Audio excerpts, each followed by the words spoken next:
तो hello, welcome. क्या बोलूँ समझ नहीं आ रहा। खैर छोड़ो, मैं डायरेक्ट टॉपिक पे आता हूँ। थोड़ा नॉइज़ प्रॉब्लम हो सकता है, बट अब तुम जो सामने जो ग्राफ देख रहे हो वो 12th की जो मैंने तैयार की थी उस पे बनाया था। मतलब तुम बता देता हूँ, ये वाई जो अक्ष है, मतलब वाई एक्सिस है, इस पे मैंने सिलेबस लिया है। और ये जो सिलेबस है इसमें 3 सब्जेक्ट इंक्लूडेड हैं, वो है केमिस्ट्री, बायोलॉजी एंड फिज़िक्स। ये 3 सब्जेक्ट से ऊपर ये है, मतलब एक्स वाई अक्ष पे जो लिया मैंने ये है एक्स एक्सिस। इस पे मैंने लिया है टाइम, वो मंथ में, महीने में 2024-25 का ये है मेरा, जितनी तैयार की थी मैंने। ये पूरा ग्राफ तुम्हें मैं थोड़ी देर में समझा रहा हूँ कैसे क्या है ये। मतलब कुल मिला के बात ये है कि मैंने जो तैयारी शुरू की थी वो अप्रैल से पहले की थी। जो 11th के पेपर हुए थे, 11th के पेपर मेरे हुए थे शायद मार्च के 10 मार्च तक ख़त्म हो गए थे। 10 मार्च के बाद 15 मार्च से मैंने पढ़ाई जो है शुरू की थी, स्टार्ट किया था अपना सिलेबस 12th का। तो उसमें अब तुम समझ नहीं पा रहे हो तो मैं समझा देता हूँ क्या है। ये जितने भी हैं नंबर्स, ये चैप्टर्स हैं। जैसे कि यहाँ 14 पे ब्लैक टिक लगा है, इसका मतलब ये है कि जो फिज़िक्स का है उसमें 14 चैप्टर हैं, जो 12th का सिलेबस उसमें। जो बायोलॉजी है उसमें टोटल 13 चैप्टर हैं, और जो केमिस्ट्री उसमें टोटल 10 चैप्टर हैं। तो ये इस हिसाब से मार्क किए हैं मैंने। जैसे कि तुम देखते हो, मैं बताता हूँ। जैसे ये बायोलॉजी का यहाँ जो टिक है, अब यहाँ से सीधा आओगे तो तुम देखेगा कि नवंबर तक मैंने अपना बायोलॉजी का जो सिलेबस था वो ख़त्म कर लिया था। लाइक जो चैप्टर नंबर 13 है वो नवंबर में ख़त्म हो गया था। ठीक इसी तरह तुम देख सकते हो कि ये है फिज़िक्स का, और फिज़िक्स का तुम देख सकते हो कि फरवरी के बाद ही हुआ है। मतलब ये इसमें सिलेबस थोड़ा ज़्यादा है और थोड़ा सा मैं आलसी हूँ तो उस हिसाब से। लेकिन केमिस्ट्री का तुम देख सकते हो कि फरवरी के बिल्कुल स्टार्टिंग में ख़त्म हुआ था। लाइक जो हमारे पेपर स्टार्ट थे वो 25 फरवरी से थे, जबकि 1 फरवरी तक मेरा जो है सिलेबस ख़त्म हो गया था केमिस्ट्री का।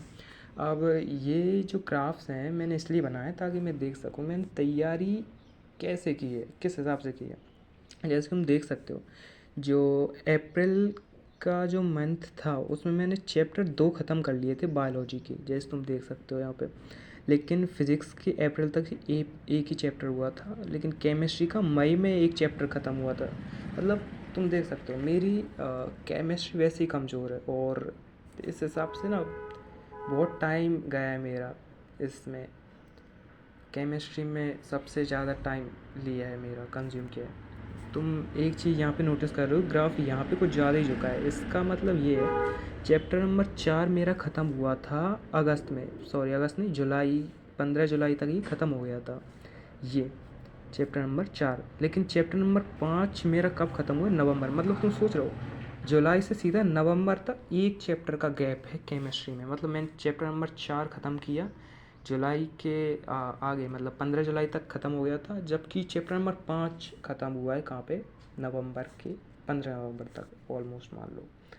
तो ये कैसे हुआ? मतलब इसके पीछे मैं बताता हूँ, रीज़न है ये 2 सब्जेक्ट। देखो, केमिस्ट्री मुझे कुछ इंटरेस्ट नहीं है, मेरे समझ में भी नहीं आती। तो मैंने ये सोचा था कि केमिस्ट्री पे उतना फोकस नहीं करना है, केमिस्ट्री में सिर्फ उतनी पढ़ाई करनी है कि फेल ना हो या फिर सप्लीमेंट्री ना आए, बस।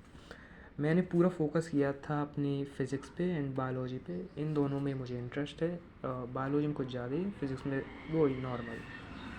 केमिस्ट्री में बिल्कुल भी इंटरेस्ट नहीं है। इसलिए तुम देख सकते हो कि जो लास्ट लास्ट के चैप्टर थे ये सारे ऑर्गेनिक के चैप्टर्स थे, और ये मैंने सिलेबस कंप्लीट किया ही नहीं। लाइक इनके मेरे पास नोट्स हैं ही नहीं। फिर मैंने इनकी पढ़ाई कहाँ से की? इनकी पढ़ाई मैंने की है यूट्यूब से वन शॉट वीडियोस देख देख कर। मतलब वन शॉट वीडियो ऐसे देख ली, उसका थोड़ा बहुत समझ में आया, उसके बना लिए नोट्स, वरना छोड़ दिया। तो वो ये हैं, वरना तुम सोचो इसके मैंने परफेक्ट नोट्स बनाए। मैं तुम्हें दिखा भी दूंगा अगली वीडियो में बनाऊंगा जब भी। परफेक्ट नोट मेरे बायोलॉजी के मैंने बनाए। सबसे पहले मैंने ये सिलेबस कंप्लीट किया, फिर मैंने किया था ये। अब यहाँ भी तुम देख सकते हो कि चैप्टर नंबर 8 जो है मेरा फिज़िक्स का, वो कब ख़त्म कर दिया था मैंने? अक्टूबर के समथिंग। तुम देख सकते हो यहाँ पे ये अक्टूबर में मेरा ख़त्म हो गया था चैप्टर नंबर 8, लेकिन चैप्टर नंबर 9 को करने में टाइम लगा है वो थोड़ा। देखो दिसंबर तक ये ख़त्म हुआ है चैप्टर नंबर 9, ये देख सकते हो। एक सेकेंड, ये क्या आ गई आवाज़ करती हुई यार, हाल तो डिस्टर्ब कर देगा।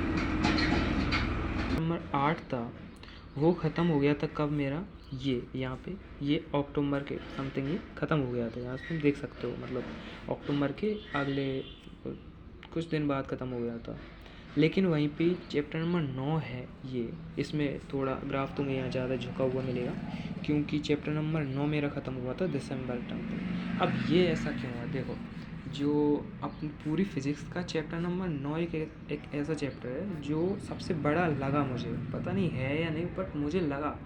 उसको समझने में भी टाइम थोड़ा गया है, बट चैप्टर नंबर 9 सही में बड़ा है।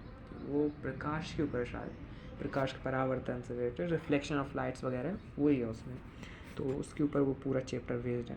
उसमें न्यूमेरिकल्स भी हैं बहुत सारे। देखो पर्सनली बताऊँ, मैं न्यूमेरिकल्स फिज़िक्स में एक भी नहीं किया और पेपर में मैं सब छोड़ के आया।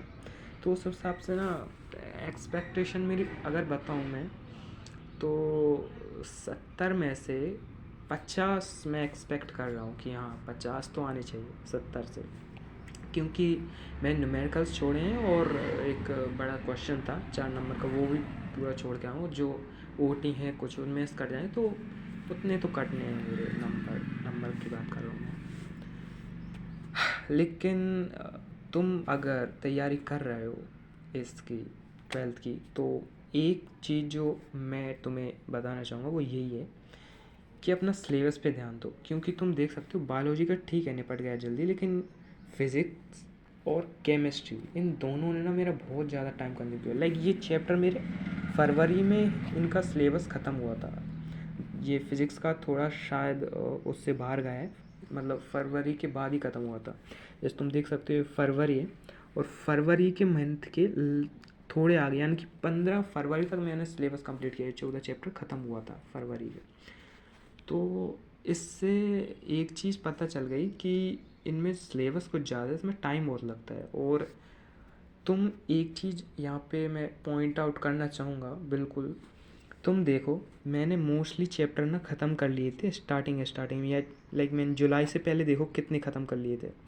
जुलाई से पहले जी ग्राफ्स जो हैं ऐसे जा रहे थे, बट जुलाई के बाद तुमने देखा हो सडन में ऐसे गिरावट आई है। इसके पीछे रीज़न क्या है, जैसे बायोलॉजी का था मेरा, वो ऐसे जाने वाला था बट ये थोड़ा गिर के गया है। ऐसा क्यों गया, उसके पीछे रीज़न है मेरा स्कूल, सबसे बड़ा रीज़न है। क्योंकि जून या जुलाई से आई थिंक मैं स्कूल जाने लग गया था, और मेरा जो पूरा टाइम था वो स्कूल में चला जाता। लाइक मैं 7 बजे से जाता था और वही 1 बजे घर आता था, मतलब 1 बजे समथिंग मान लो। और आके फिर खाना वगैरह खा के टाइम लग जाता था, 2 बजे से पढ़ने बैठता था। तो उसमें सिलेबस कंप्लीट करना इज़ जस्ट मतलब बहुत ही ज़्यादा मुश्किल हो गया। तो ऊपर से स्कूल ना जाओ तो घर वाले खा जाएंगे घर पे, और टीचर और प्रिंसिपल सर तो लगे ही हैं स्कूल में कि स्कूल क्यों नहीं आ रहे स्कूल। मतलब कुल मिला के बात ये, स्कूल अब फ़ायदा नहीं हुआ, नुकसान बहुत ज़्यादा हुआ है।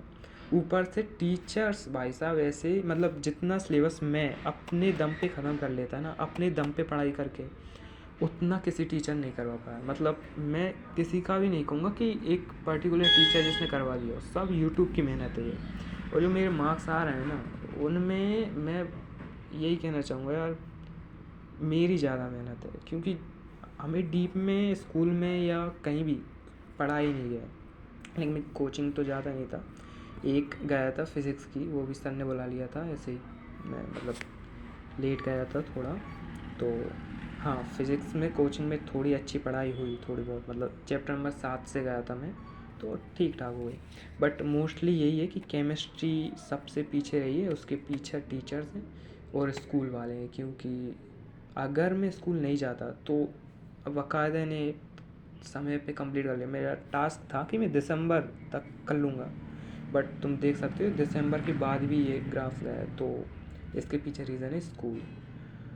खैर, अब स्कूल वालों पे तो गुस्सा निकाल नहीं सकते, मतलब क्या ही कर सकते हैं। बट वीडियो ज़्यादा लंबे हो रहे हैं और स्टोरी वगैरह आते रहेंगे, बोरिंग वीडियोस। लाइक मैं ये वीडियो इसलिए बना रहा हूँ क्योंकि मैं बोर हो रहा हूँ। अभी फ़िलहाल मैं घर पे हूँ अकेला इस टाइम, क्योंकि सब शादी में गए, मैं नहीं गया, मैं गया नहीं, मतलब ऐसा नहीं कि मैं नहीं गया हूँ, मुझे छोड़ा गया घर पे, घर है रुक बट खैर ये थी मेरी तैयारी। मतलब तुम्हें ग्राफ समझ में आएगा, आई होप ग्राफ समझ में आ गए। यहाँ देख सकते हो ये पूरा सिलेबस है, ये पूरा टाइम है, कौन सा चैप्टर किस टाइम पे ख़त्म हुआ ये उसको दिखा रहा है, समझ रहे हो। वाई एक्सेस है, ये एक्स एक्सेस है, एक्स पे टाइम है और वाई पे पूरा सिलेबस जितना भी है वो है, तो देख सकते हो। अब जैसे तुम्हें पर्टिकुलर एक चीज़ जाननी, जैसे मैं एग्जांपल के लिए बताता हूँ, मैं कहता हूँ कि बायोलॉजी का चैप्टर नंबर 8 तुमने कब ख़त्म किया, तो तुम देख सकते हो कि चैप्टर नंबर 8 जो है यहाँ पॉइंट आउट है और ये जो एक्स जा रही है वो सितंबर में जा रही है, तो ये उस हिसाब से है कि समझ रहे हो ना कि चैप्टर नंबर 8 का पॉइंट देखो और फिर वो कहाँ मिल रहा है वो देखो, तो इस हिसाब से तुम्हें पूरी चीज़ पता चल जाएगी कि हाँ कौन सा चैप्टर किस टाइम पे ख़त्म हुआ है। और ये स्कूल का बिल्कुल नहीं है, ये मेरा खुद का है पर्सनल, मतलब जो मैंने तैयारी की थी उसका है, ये स्कूल का नहीं है, स्कूल से कोई लेना देना नहीं। स्कूल में तो भाई क्या ही बोलो, हम उन्होंने तो टाइम ही वेस्ट किया है, मतलब अलग से नोट्स बनाए उनके, वो किसी काम के नहीं, उनमें से मोस्टली कुछ आया ही नहीं, ठीक है ना, यूटी ना कुछ, वो पूरा वेस्ट हो गया। और ये जितना भी था मेरी मेहनत थी, मतलब अब मैं क्रेडिट नहीं ले रहा हूँ या कोई घमंड नहीं बता रहा हूँ कि मेरी मेहनत थी टोटल, हाँ उनका भी थोड़ा बहुत क्रेडिट दे सकते हैं, बट मोस्टली तो भाई मैंने की थी यार। मतलब अब तुम मतलब इसे ऐसे ले रहे हो कि ये बड़ा इतना आ रहा है, घमंड कर रहा है कि भाई इसने सिलेबस कंप्लीट, बट वो प्रॉब्लम नहीं है। और गला थोड़ा ख़राब है तो I hope you can understand क्योंकि अभी अभी गांव गया था मैं, वहाँ घूम कर आया हूँ, फिर इधर टेकरी मेला लगा था वहाँ गया, तो पानी ना मैंने कुछ ज़्यादा ही इधर उधर का पी लिया, लाइक कहीं एक जगह का पानी पीते हैं तो गला नॉर्मल रहता है, बट थोड़ा मेरा भारी हो गया। वो कल लालच आ रहा था, कल मम्मी कहीं कल लालच आ रहा था ना, बुरा बुखार सा था भाई मुझे, फिर ठीक है आज ये वीडियो बना रहा हूँ, उसको पीछे रीज़न ये है, जैसे मोस्टली बोरिंग लग रही होगी ये वीडियो, कोई पूरी देखेगा भी नहीं शायद बट हो सकता है कोई देख भी ले। खैर वीडियो लंबी हो रही है, ये से यहीं ख़त्म करते हैं, और आगे मैं पर्सनल स्टोरीज शेयर करूँगा मैं कुछ टाइम बाद, जब भी टाइम मिलेगा, मैं घर पे जब भी अकेला रहूँगा, मैं कभी किसी के सामने नहीं बनाने वाला वीडियो, क्योंकि मुझे सच बताऊँ बहुत शर्म आती है। शर्म क्या ही है, मतलब अच्छा नहीं लगता, इंट्रोवर्ट टाइप में मैं थोड़ा, ठीक है ओके वीडियो ख़त्म। चलो कुछ काम कर लो तुम भी थोड़ा सा, क्या ही बता रहा हूँ मैं, कौन सुन रहा होगा मेरी ये बकवास, बट जो भी है ठीक है, goodbye, best of luck for your result, क्योंकि रिज़ल्ट के ऊपर मैं अलग से वीडियो बनाने वाला हूँ कि रिज़ल्ट क्या रहा, क्योंकि मैं जो एक्सपेक्ट करके बैठा हूँ ना भाई साहब, वो 75% से ऊपर ही है, क्योंकि नीचे तो मैं एक्सपेक्ट भी नहीं कर रहा हूँ, इतनी मेहनत की है यार, कम से कम 75% से तो ऊपर बननी चाहिए और नॉर्मलाइज होनी चाहिए, राइट। ये 15 मिनट की वीडियो होगी, तो आई होप रिज़ल्ट इतना ही आए कि 75 से ऊपर बन जाए, क्योंकि हम लालची हैं, थोड़े पैसे चाहिए 25,000, तो वो बात अलग है, मतलब खैर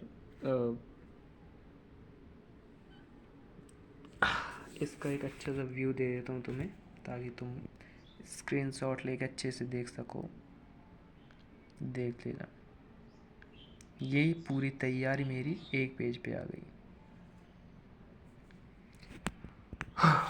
ओके तो goodbye, best of luck, अगर तुम 12th में हो, तुम्हारा रिज़ल्ट आने वाला है, बेस्ट ऑफ लक, क्या ऑल द बेस्ट यार, ऑल द बेस्ट, सब तुम्हारी मेहनत थी, लाइक जो भी आने वाला है रिज़ल्ट। ओके वो बोरिंग वीडियो है, किसी ने नहीं देखी मुझे पता है, अभी ठीक है, गुड बाय। कप रहे हैं भाई, कप रहे हैं।